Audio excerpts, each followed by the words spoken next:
nge-DM cowok bilang gini, aku suka lihat cowok ganteng dibungkus, hehehe. Ngemumiin apaan gitu. Bungkus. Assalamualaikum warahmatullahi wabarakatuh. Terima kasih sudah klik video ini. Nah, di video kali ini aku bakalan membahas tentang yang lagi viral apa Gilang bungkus. Ya udah, bungkus. Kalau abang bilang Gilang bungkus, muter-muter bungkus ya, Dek. Ya udahlah, nggak perlu lama-lama. Buat kalian yang penasaran, kalian bisa nonton video ini sampai selesai karena aku bakal bacain juga chat-chat si Gilang ini yang kocak. Intro dulu.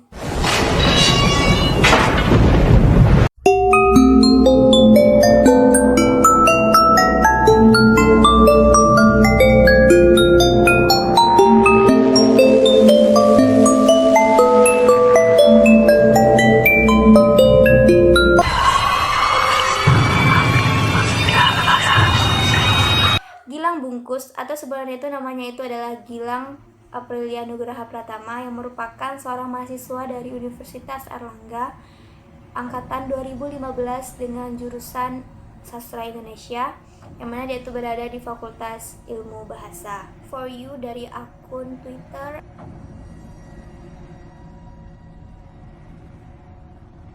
bahwa si Fikris itu udah speak up mengatakan bahwa dia tuh udah dilecehkan oleh seniornya, yang mana dia tuh mengaku bahwa seniornya ini adalah mahasiswa dari Universitas Airlangga. Di sini konteksnya itu bukan si Fikris ini nggak satu universitas sama si Gilang, tapi di sini nih si Fikris itu cuman satu sama-sama kuliah di Surabaya, yaitu ya satu silker gitulah sama si Gilang, sama-sama kuliah di Surabaya, cuman nggak satu universitas. Tapi kalau di sini aku konteksnya menganggap bahwa kalau aku di posisi si Fikris, aku nggak bakal anggap itu tuh sebagai senior aku, toh bukan satu universitas atau gimana, dan kelas juga enggak gitu kan. Anyway, ini kejadiannya itu udah tahun lalu, yang mana si Gilang itu nge-follow akunnya si Fikris di Instagram yang bilang follow back gitu kan. Jadi ya udah Fikris nge-follow back gitu, dan dia nge-DM si Fikris. Dia bilang dia mau minta nomor WA si Fikris karena dia tuh ingin menyelesaikan riset dia. Di sini nih konteksnya tuh dia tuh ingin minta tolong sama si Fikris untuk membantu dia menggarap atau menyelesaikan tugas akhirnya yang sedang ia selesaikan gitu kan. Dari awal chat percakapan, awalnya tuh si Gilang ini udah terlihat aneh karena dia tuh udah mulai marah sama si Fikris. Yang mana ya si Fikris tuh salah ngomong, dia cuma ngomong iku. Jadi si Gilang ini udah ngerasa bahwa si Fikris itu gak sopan sama dia, dan si Gilang ini negur si Fikris sampai bilang yaudah kamu harus minta maaf sama aku gitu kan. Yaudahlah, si Fikris itu minta maaf sama si Gilang ini. Nah di sini aku udah kelihatan nih bahwa attitude si Gilang itu betul-betul nggak ada karena kenapa? Udah dia minta tolong, dia yang ngecek duluan, malah dia juga yang marah sama orang. Lucu kan dunia ini. Next kita lanjut. Kenapa dia bilang Fikris kamu harus minta maaf sama aku karena aku nggak bisa diginiin. Itu kenapa? Karena dia tuh dengan alasan dia mengatakan bahwa dia tuh mengidap penyakit vertigo akut, yang mana dia tuh nggak bisa sama sekali untuk kepikiran sedikit pun. Jadi kalau ada sedikit orang yang salah sama dia harus buru-buru minta maaf sih. Kalau gue digituin ya udahlah gue blok aja, untuk apa coba untuk apa gitu kan. Lanjut dimana si Gilang ini bilang bahwa dia tuh ingin melakukan riset dengan yang dia namakan tuh bungkus membungkus. Untuk menyelesaikan risetnya ini dia butuh bantuan si Fikris supaya Fikris ini mau dibungkus gitu kan. Jadi awalnya tuh dia bilang aku pengen ngeriset bungkus membungkus, yang mana orang itu akan dibungkus semuanya tanpa terkecuali kepala juga muka juga udah kayak dipocongin gitu. Emang nggak harus sih pakai kain kafan, bisa kok pakai lakban atau pakai kain jarik atau selimut atau apa macam-macam bisa, kata si Gilang ini. Terus si Fikris tuh bilang, kalau kayak gitu berarti nggak bisa napas dong gitu kan. Ya emang nggak bisa napas lah pastinya, udah ditutup hidung, semuanya ditutup Terus ya udahlah Fikris ini bilang, awalnya Fikris tuh emang melayani chat si Gilang itu dengan ya bang, ya gitu kan. Tapi akhirnya si Fikris itu menolak untuk melakukan riset itu karena si Fikris itu takut nanti dia kalau terjadi apa-apa sama dia gimana gitu kan. Nah si Gilang ini karena dia tuh tetap bersikukuh gitu kan, pantang menyerah, dan nih dibujuk-bujuknya lah terus si Fikris untuk mau melakukan riset itu. Dan dia bilang tolonglah aku nih udah mau tamat gitu kan, kamu tuh emang gak ngerasain jadi aku gimana, udah semester akhir gak tamat-tamat gitu kan. dan ini aman kok, demi Allah udah banyak kok yang melakukan ini, dan aku tuh sebenarnya tuh butuh banyak orang biar aku tuh bisa menganalisa gitu kan. Ya udahlah, orang karena kasihan kan tugas aku yang nggak selesai, ya udahlah, iya bang aku mau gitu kan. Tapi di sini konteksnya nggak mungkin lah si Fikris itu membungkus dirinya sendiri kan, jadi Fikris tuh butuh orang lain atau temannya membantu dia untuk membungkus. Jadi si Gilang ini bilang ke si Fikris, udah kamu minta tolong aja sama teman kamu gitu kan. Lalu nggak tahu kenapa si Gilang ini juga ikutan chat sama kawannya si Fikris itu. Kawan Fikris ini juga mau bantuin si Gilang itu. Jadi intinya tuh Fikris bungkusin temennya, nanti temennya tuh bungkusin si Fikris secara gantian gitu, nanti fotonya sama videonya dikirim ke si Gilang gitu kan. Nah pada saat membungkus itu terjadilah kesalahan oleh si Fikris ini, karena katanya tuh nggak cocok ngambil videonya, nggak bagus ini, ulang sampai disuruh tag 8 kali, mengambil 8 kali, udah minta tolong sama orang, nyusahin lagi nih orang. Setelah itu kan datanglah kawan si Fikris ini satu lagi, kawannya tuh berwajah tampan juga jadi pas saat itu tuh si Gilang tuh juga bilang, ya udahlah sekalian aja temen kamu dibungkus gitu kan, nanti kirim aja sama aku, tolong bantuin gitu kan. Ya udahlah, akhirnya ya orang-orang tuh mau aja gitu kan, toh mereka itu masih maba-maba yang polos gitu kan. Nah pada saat itu teman si Fikris ini, salah satu dari teman Fikris itu sesak napas, dan dia tuh minta, udahlah stop, aku nggak sanggup lagi ngelakuin riset ini, aku nggak bisa lagi, aku udah sesak napas gitu kan. Jadi si Fikris ini ngomong sama Gilang, mas kayaknya nggak bisa nih aku menyelesaikan riset ini karena teman aku sesak napas. Tapi di situ konteksnya si Gilang ini marah-marah, nggak bisa kayak gitu dong, udah kesepakatan dari awal kalau kamu tuh harus menyelesaikan riset ini gitu. Pokoknya dia tuh ngegas, udah minta tolong sama orang, ngegas lagi kan. Tapi di sini nih si Fikris nih berani bilang, enggak, aku nggak bakal ngelanjutin riset ini karena aku nggak mau terjadi apa-apa sama temen aku. Ya udahlah kayak gitu kan. Karena kenapa gitu? Karena si Fikris ini nih yang ngajak temannya, nanti kalau jadi apa-apa pasti kan dia yang kena gitu kan. Udahlah sampai situ, Gilang masih marah-marah dan bilang gini, aku kalau penyakitku kambuh, aku akan tuntut kau ya, atau aku bunuh diri. Gitulah katanya tuh, sampai ngacam-ngacam bunuh diri tuh. Gila kan gila. Yang namanya riset biasanya kalau partisipannya tuh nggak mau lagi melanjutkan riset itu ya udah di stop, jangan dipaksa gitu kan, karena orang itu bukan kelinci percobaan, ini orang yang lo riset, bukan binatang. Kalau binatang masih banyak lagi kan, ini orang, nggak mungkin lah kan kayak gitu. Nah pada saat itu tuh si Gilang itu ya udah ngotot, maksa-maksa si Fikris untuk minta maaf sama dia, dan minta si Fikris itu untuk melanjutin risetnya itu. Tapi Fikris emang nggak mau. Tapi Fikris itu tetap emang mau sih, udahlah aku minta maaf gitu kan, karena dia mungkin udah malas, dia minta maaf. Ya kalau Fikris nggak minta maaf, dia bilang dia nanti lagi sakit lagi, bunuh diri lagi gitu kan.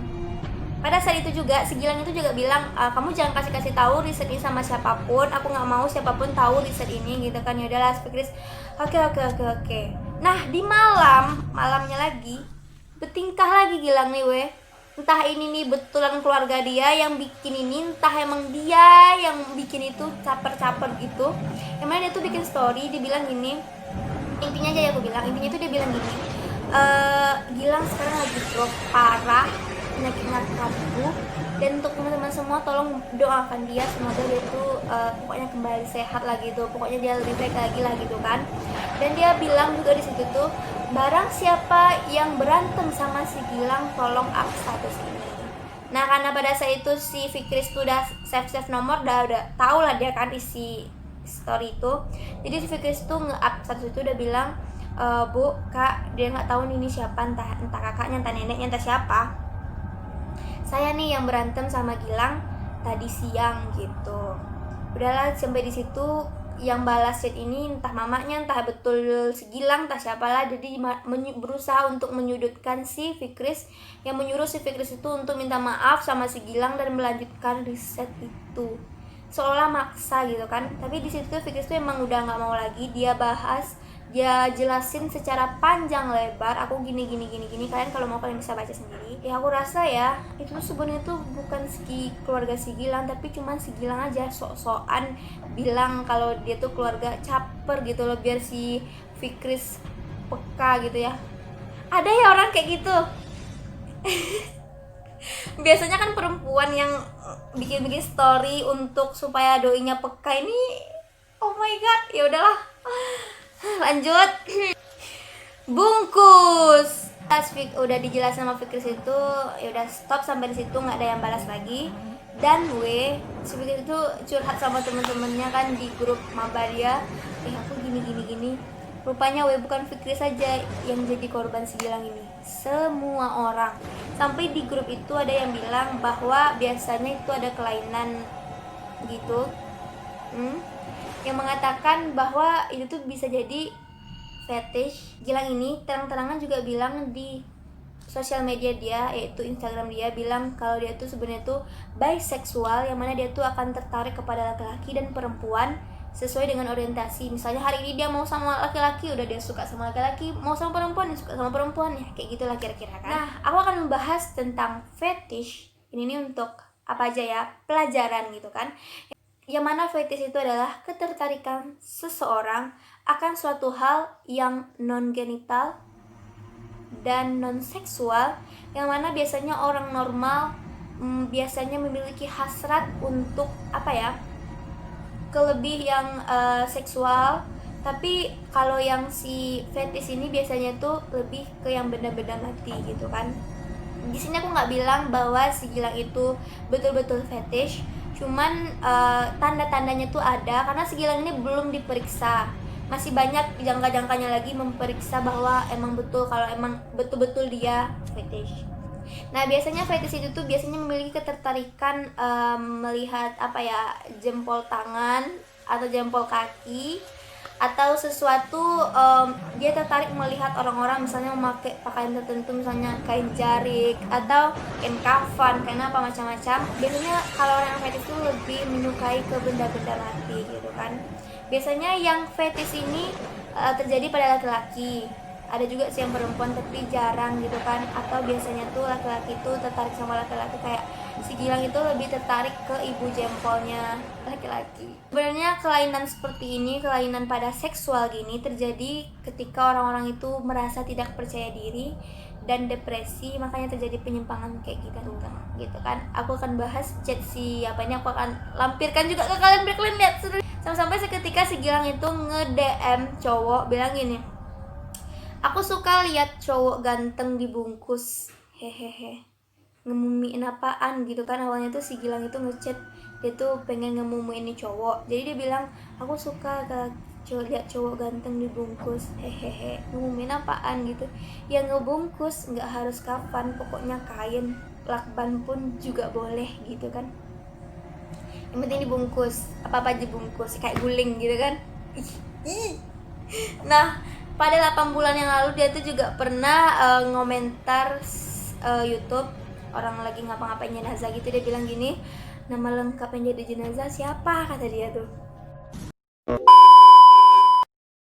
Lanjut, 2 tahun yang lalu si Gilang itu pernah lagi ngomentar di YouTube, yang mana orang itu lagi ngapa-ngapain jenazah lagi, pokoknya bungkus membungkus. Dia bilang gini, videonya bagus, terlebih modelnya mayat laki-laki. Jadi dia tuh lagi suka laki dibungkus. Kenal, saya dari Unair, saya sedang melakukan riset mengenai bungkus membungkus. Boleh tahu nama lengkap yang menjadi model mayatnya siapa? Nah, 3 tahun lalu dia pernah lagi nih komentar, ini lebih ngegas sumpah.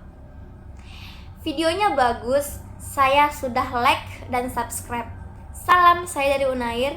Saya di sini hendak survei terkait pernapasan. 2 tahun lalu dia bilang dia tuh bungkus membungkus. Sekarang pernapasan, yang mana yang betul nih Gilang? Gilang, bapak lo nonton. Nah, pada saat itu tuh Gilang ini juga minta nih ke orang yang upload video itu, bilang boleh saya minta kontaknya atau mungkin kontak sampean gitu kan. Dia minta kontak si mayat atau kontak sampean, atau mungkin sampean yang jadi jenazah gitu kan. Lalu si Rudi dua-dua ini bilang, buat apa ya mas ya, yaudahlah, orang nggak mau lah ngasih nomor sembarangan orang ya weh.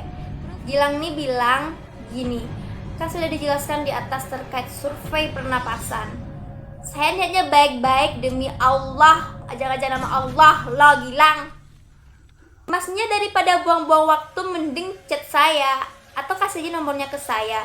Dari tadi saya udah sabar lo nunggu-nunggu. nungguin ya. Aduh, gila kali ya. Mungkin kalau orang-orang udah bikin slogan gini nih, kalau abang bilang bungkus, bungkus ya dek. Oh my god, kayaknya aku bakal bikin apa ya, reaksi aku baca-baca chatnya si Gilang ini, karena lucu aku aja ngakak. Sebenarnya ini nih creepy karena orang tuh dibungkus gitu ya. Sebenarnya aku sendiri pas ngeriset itu lebih takut ngeliat orang dibungkus pakai kain batik-batik gitu daripada kain mayat gitu kan, apalagi dibungkus sampai kepala, sampai di video-videoin. Nah, sekian video dari aku. Buat kalian yang belum subscribe, silahkan subscribe dulu.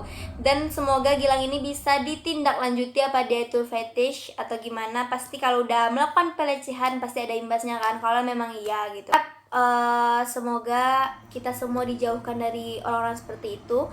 Pelajaran dari kasus ini yaitu yang pertama, kita tuh nggak boleh melayani orang-orang yang apa ya, yang baru kita kenal dan kita nggak tahu itu siapa. Apalagi di sosial media yang luas ini, kita nggak tahu kejahatan itu terjadi di mana saja, bisa lewat sosial media langsung atau bagaimana. Dan yang kedua yaitu jangan asal-asal nerima orang untuk riset, karena riset ini kalau udah ke orang gitu kan harus ada suratnya, ketentuannya harus ada gitu. Jadi kalian tuh jangan gampang percaya gitu kan. Dan yang ketiga, buat maba-maba jangan mau dibodoh-bodohi oleh senior ya. Dari aku, buat kalian yang suka video ini jangan lupa like, comment, dan subscribe, dan jangan nyalain notifikasinya supaya kalian tuh selalu pantengin YouTube aku. Stay tune terus ya, dadah.